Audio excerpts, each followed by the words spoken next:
ইউনূস এখন ভীত সন্ত্রস্ত, তিনি মাস্তানের খোঁজে। ফলে বিএনপির মহাসচিব গেলে তার সঙ্গে নিশ্চয়ই কিছু লোক তাকে রিসিভ করতে আসবেন, জামাতের যেসব লোক আছে তারা আসবেন, এনসিপির কেউ না থাকলেও তাদের দু চারজন থাকলে তারা আসবেন, তারেক রহমানের ব্যক্তিগত যদি কোনো টিম থাকে তারা আসবেন। ফলে কিছু লোক অন্তত ওনাকে রিসিভ করতে আসলে যে লন্ডনে, নিউ ইয়র্কে, জাপানে, বাংলাদেশে বিভিন্ন জায়গায় যে চরম অপদস্থ হচ্ছেন, এই অপদস্থ হওয়ার হাত থেকে কোনো রকম রক্ষা পান কিনা, এই জন্য মূলত তিনি তাদেরকে নিতেছেন, এই জন্য যে ভাই তোমরা আমার সঙ্গে থাকলে তোমাদের লোকটা থাকবে, আমার অন্তত এটা রক্ষা হবে। ডক্টর মোহাম্মদ ইউনূস নিউ ইয়র্কে যাবেন। গণমাধ্যমে এই সংবাদের সঙ্গে নতুন করে যুক্ত হয়েছে যে তার সফরের সঙ্গী হচ্ছেন বিএনপির মহাসচিব মির্জা ফখরুল ইসলাম আলমগীর, জামাতের নায়েবে আমির ডাক্তার সৈয়দ আবদুল্লাহ মোহাম্মদ তাহের এবং ইউনূসের নিজের দল যেটা এনসিপির সাধারণ সম্পাদক আক্তার হোসেন এবং তারেক রহমানের পররাষ্ট্র বিষয়ক উপদেষ্টা।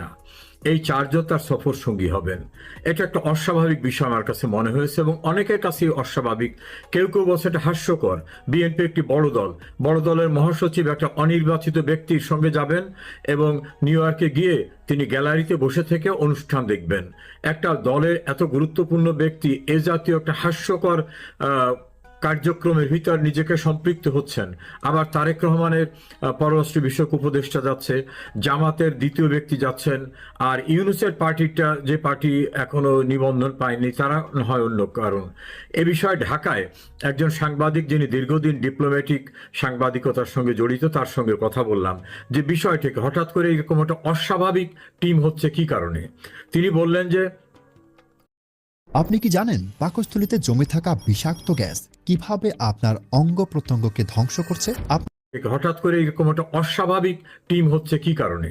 তিনি বললেন যে তার যে স্টাডি, তিনি যেটা বুঝেছেন, তার স্টাডি হচ্ছে ডক্টর মোহাম্মদ ইউনূস পৃথিবীর কোনো দেশে এখন আর নিরাপদ বোধ করছেন না। তিনি লন্ডনে গিয়েছিলেন, সেখানে তিনি হোটেল থেকে বের হতে পারেননি, প্রবাসীরা এমনভাবে তাকে ঘিরে রেখেছে এবং সেখানে চাথাম হাউসে বিবিসির সাংবাদিক যে সকল প্রশ্ন করেছে সেই প্রশ্ন তার জন্য খুব বিব্রতকর অবস্থা ছিল।